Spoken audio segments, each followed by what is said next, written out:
At our family cookout, smoke hit my eyes as I watched my son's toys burning in the fire.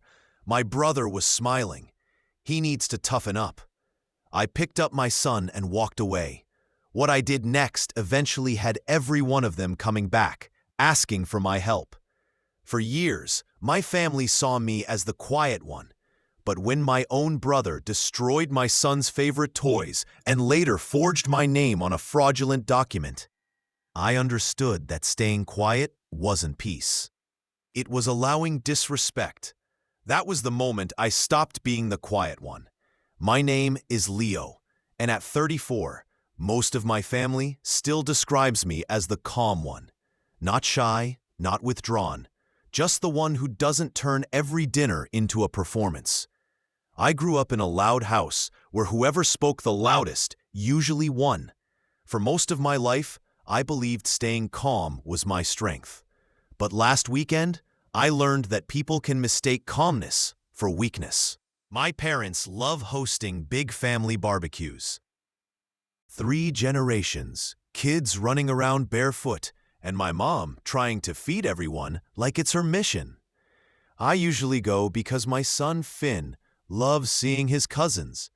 He's 5, curious, slightly quiet, and the kind of kid who carries his favorite action figures everywhere. That morning, he packed them in his small backpack, excited to show them off while eating a hot dog. When we got there, my older brother Mark was already entertaining everyone by the grill. Mark, the golden child. He always had the big personality, the loud laugh, and somehow he was everyone's favorite. Growing up, if he broke something, it was an honest mistake. If I broke something, I wasn't careful. If he skipped school, he was testing limits. If I skipped, I was wasting opportunities. You get the idea. Mark glanced at Finn and grinned. "Hey, little man," he said loudly, crouching down. "Brought those baby toys again?" He pointed at Finn's backpack. Finn looked up at me, unsure how to react. I rested a hand on his shoulder and said with a polite smile, "Yeah, he takes them everywhere." Mark stood up and laughed. "Got to toughen him up before kindergarten eats him alive." The aunts and uncles laughed like he'd made a harmless comment. I forced a smile, but felt the usual twist in my stomach. The rest of the afternoon was the typical mix of food, drinks, and subtle jabs disguised as jokes. "Still stuck in that boring office job? When are you giving Finn a sibling? Remember when you were scared of the lawnmower? I usually ignore it, but it was exhausting." Then, as the sun went down, I heard Finn cry. Not a tired cry, but the panicked, heartbroken cry that makes you drop everything. I ran toward the fire pit. I froze. Finn's action figures were in the flames, blackened, melting. Finn stood with his hands out, crying, unable to understand what he was seeing. Next to him was Mark, grinning like it was a harmless prank. "Relax," Mark said, raising high. "Kids need to learn the world isn't always nice. Better he cries here than at school." Something snapped inside me. I didn't yell.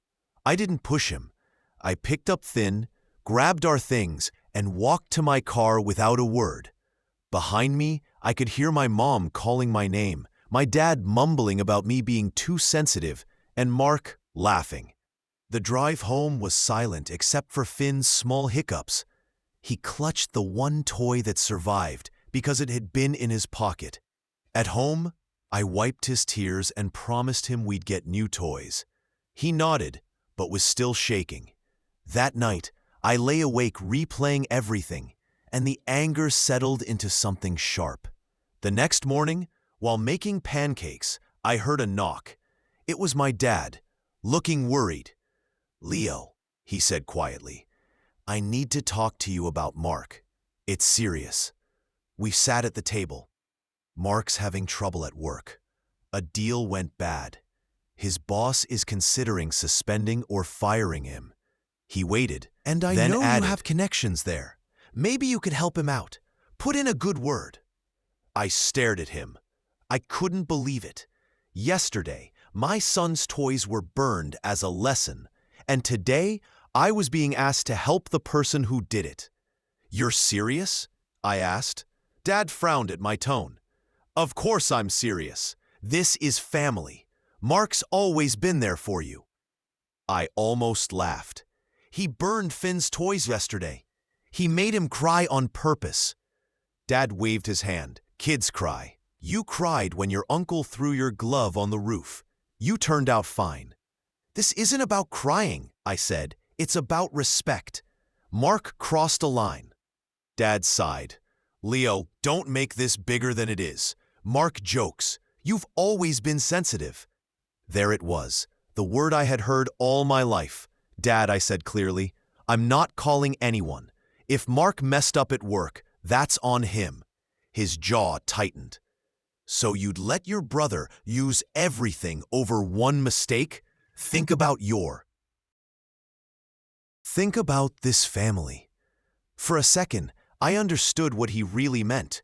Think about the family's image. "I think Mark did this to himself," I said. Dad stood up. "You're stubborn, Leo. If Mark goes down, this family goes down with him. Think about what you're teaching Finn." Then he left. The rest of the day, I replayed the conversation. Every time I thought about Mark smirking while Finn cried, I felt a cold anger rise. That afternoon, messages started coming in. "First, Mom, your dad says you won't help Mark. Please reconsider."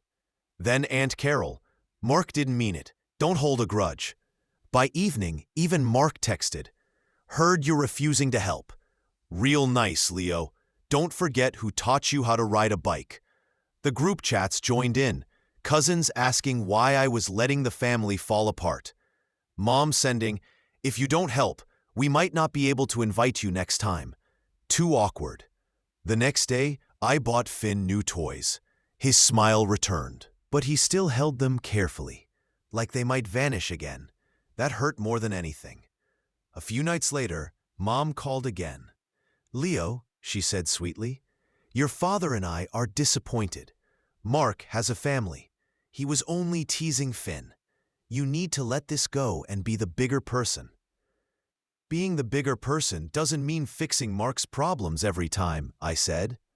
"Do you think you're perfect?" she snapped. "We didn't let you fail." "That's not true," I said. "You always made me deal with my own mistakes. So why does Mark never have to?" Silence.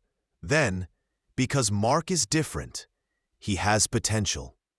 I couldn't respond. I just said good night.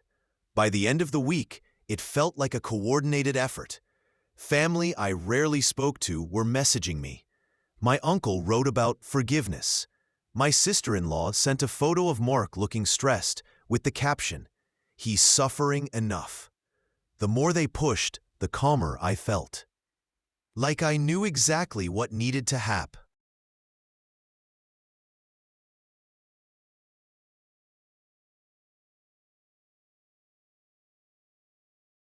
On Friday night, I got an email from David, someone who worked with Mark. Subject: "You might want to see this." Inside was a PDF, an internal company investigation report. My heart dropped as I read. Fraudulent expense reports, unauthorized discounts, fake team events funded with company money. And then I saw it. My name on a fake invoice, listed as a consultant for a special project. I had never done any consulting. Mark had used my name to make a fake invoice. He hadn't just burned toys. He had dragged me into corporate fraud. I called David.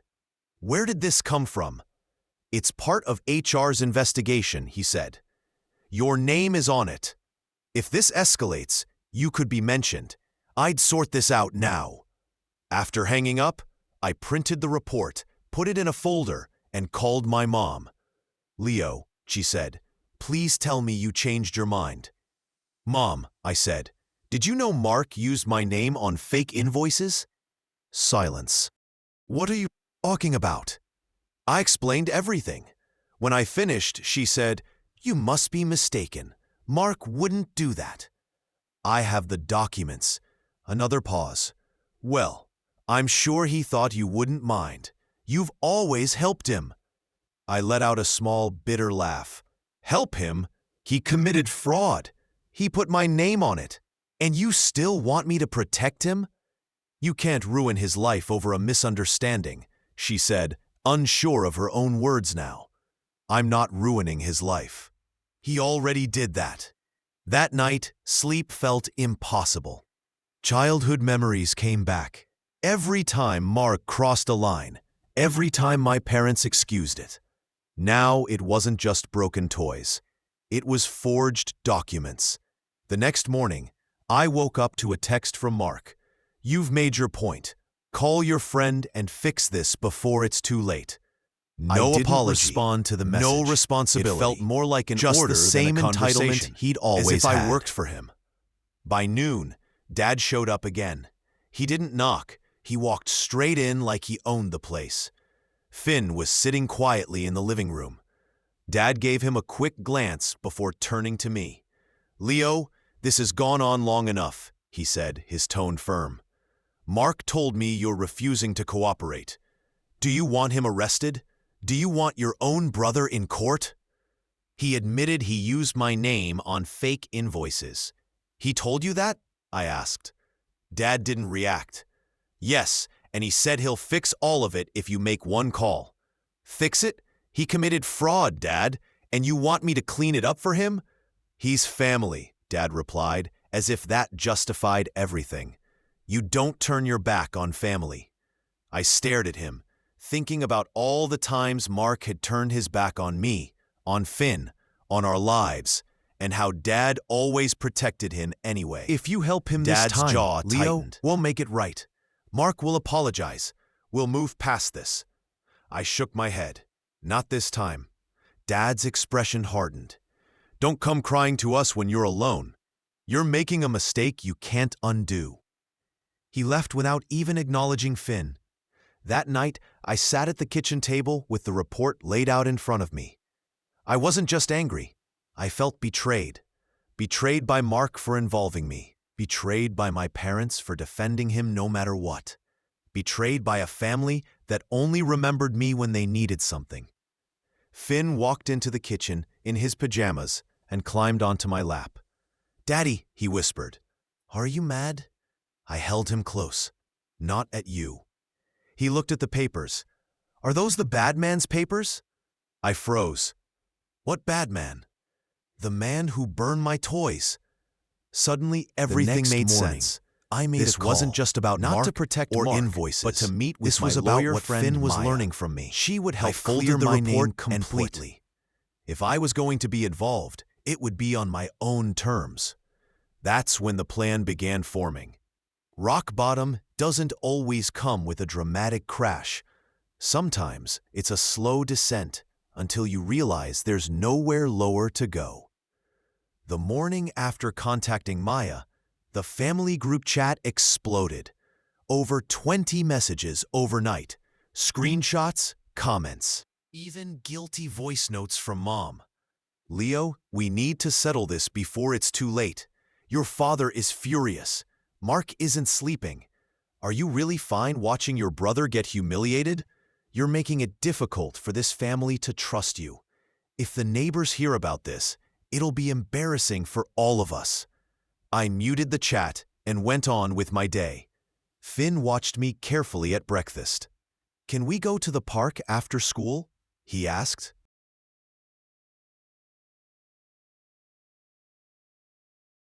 Of course. When I dropped him off, Aunt Carol approached me with her usual fake smile. "We're worried about you, Leo. We forgive your overreaction, but it's time to come back to the table. You're hurting everyone by holding on to this." I simply nodded and walked away, though inside I felt like shouting. That evening, there was another knock. It was Sarah, my sister-in-law. She walked in without waiting. "I'm here to make peace," she announced. You need to think about the bigger picture. Mark could lose his job. Do you understand what that means for us? Our mortgage? Our kids? I took a breath. Do you know what it means for me if he keeps using my name on fraudulent paperwork? This affects my future too. She crossed her arms. You always make things about yourself. You're punishing him for being the favorite. This is petty. Something about that word hit me differently. If standing up for myself is petty, I said, then fine. If Mark wants help, he can apologize to me and to Finn, and he can fix the invoices. She grabbed her purse. You're tearing this family apart. After she left, I stood in the quiet kitchen feeling empty. That night, I sat in the dark living room, thinking about all the times I'd kept quiet just to avoid conflict. Where had it led me? Fraud attached to my name, my child's toys burned, and my family acting like I was the problem. Around midnight, Dad called. I ignored it. 10 minutes later, if you continue this, don't come to Christmas. For the first time in my life, I realized I didn't care. The next days were quiet, but not peaceful. The group chat shifted from guilt to passive-aggressive memes about family unity. I ignored it and focused on protecting myself. I gathered documents, saved records, wrote timelines, and even started looking at jobs in another city. The idea of distance felt strangely relieving.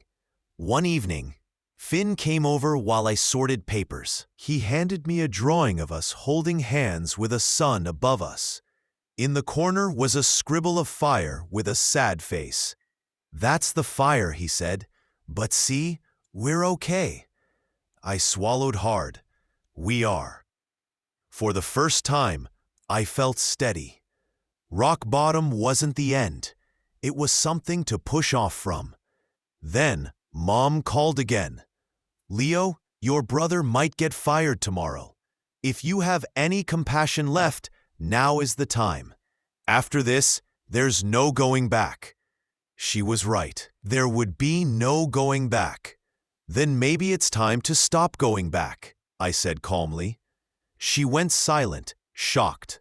You'll regret this. But I didn't feel regret. I felt clarity. The next morning, I woke up early, grounded. I made pancakes for Finn, and for the first time in weeks, I wasn't reacting to everyone else's chaos.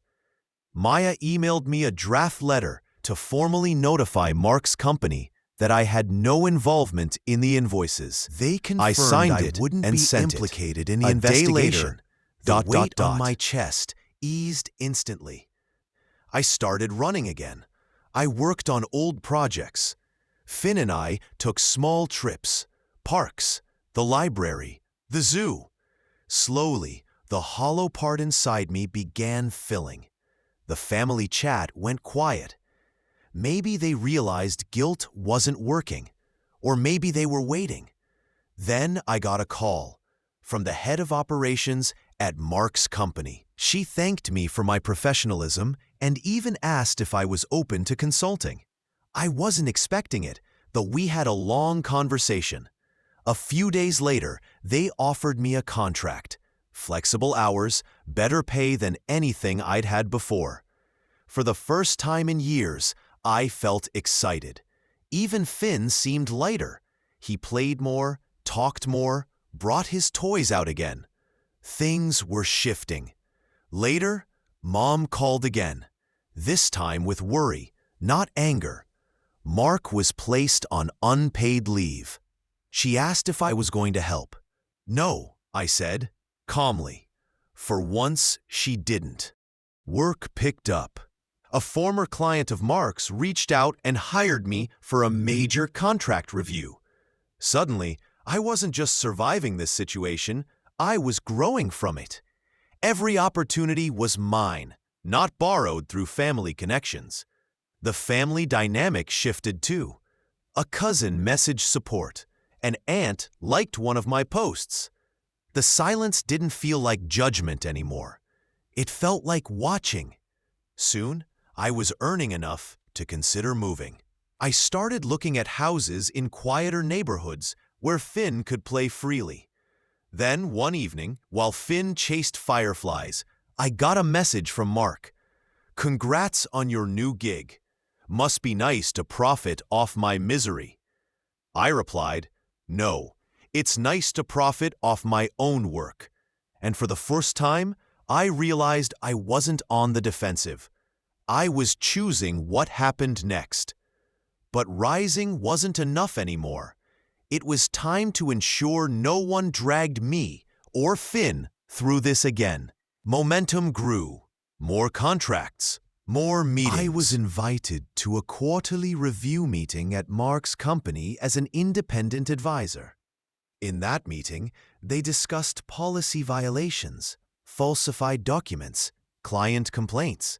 Mark was facing termination. Then they brought up the fraudulent invoice with my name. Miss Chun spoke up. "Leo already cleared this. He's not involved. If anything, he's helped us understand the full scope." Afterward, she pulled me aside. "If you hadn't clarified things early, legal authorities would have become involved. You protected yourself." A week later, Mark messaged again, angry, panicked, blaming me for everything. Instead of replying, I opened my laptop and wrote down everything he had done over the years. Not out of revenge, but clarity. For the first time, I could see the full picture. Then my cousin sent me a link to a forum where people complained about Mark's side business. He'd taken deposits, ignored clients, owed people money. This was bigger than family. More information, organized everything, and even set up a trust for Finn so no one could interfere with his future. Then another client Mark had worked with called to offer me a contract he had mishandled. They said they preferred working with me because I was steady and reliable. I accepted. For the first time, I was benefiting from the fallout. That weekend, Finn and I went to a fair. We rode rides, ate cotton candy, and for a moment, life felt normal again. On the way home, Dad texted, "Mark is coming over tomorrow. We need to talk as a family. Be here at 5. But this time, I wasn't walking into a trap. I was walking into a moment of truth. I arrived 5 minutes early. The driveway was full. The smell of roast beef greeted me when I walked in. Mom approached nervously, asking for a civil conversation. I nodded. That depends on Mark.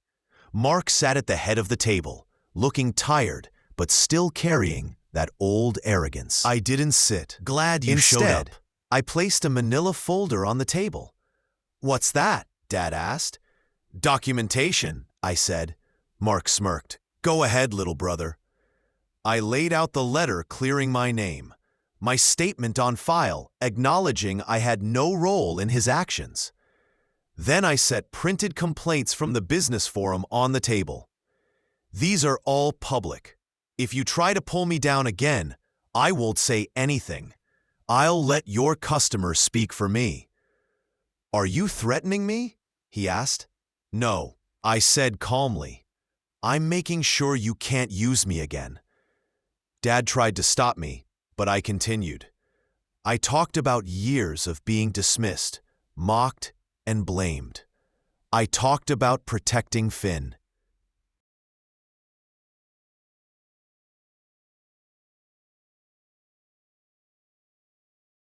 Then I placed the trust documents on the table. Finn's future is separate now. No one here has access to his education fund. No one can borrow from it. We're done being your backup plan. Mark stood, frustrated. "So you're just cutting ties?" "I'm done being your safety net. If you want things to improve, start by fixing what you broke: your job, your business, your reputation. Until then, don't call me. Don't text me."